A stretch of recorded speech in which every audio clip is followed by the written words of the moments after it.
7 taon. Yun ang tagal na nagtrabaho abroad ang kapatid namin. Kaya naman nagulat kami nung umuwi siya. Yung reaksyon namin, parang nasa hidden camera prank show. Kasi ang nakakaalam Uwi na lang, talaga si ate. si Eunice, yung bunso namin. Pero, 15 days lang yung bakasyon niya. Kaya kahit papano, kailangan natin sulitin yung mga araw niya dito. Mga sumunod na araw, nagsimba kami, nagpasalamat, at nagdasal na sana next time, mas mahaba na yung bakasyon niya. At syempre, kumain kami sa labas. Nakakamiss, di ba? At pagtapos nun, punta kami sa museum. Naglakad-lakad. Nakakapagod, pero masaya. Kasi magkakasama kami. Punta rin kami ng Jollyland para igala yung mga bata. Kasi naman nung umalis siya, isa pa lang pamangkin niya. Ngayon, 4 na.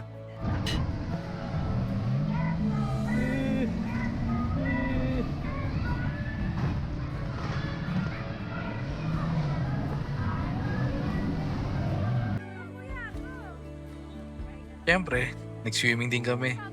Ito rin kasi yung madalas namin bonding dati. Dahil may malapit lang na resort sa amin.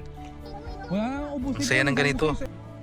Kainan, tawanan, asaran, harutan. Sana mas matagal pa yung oras. Sana mas mahaba pa yung bakasyon.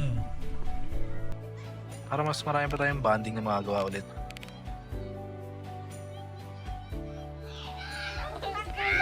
Kuya, para ka daw si Giant sa Doraemon.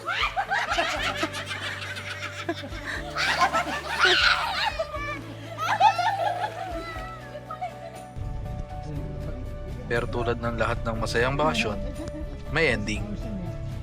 Dumating na naman yung araw na kailangan na niyang bumalik abroad. Malungkot? Oo. Pero para naman yun sa mga pangarap at future niya.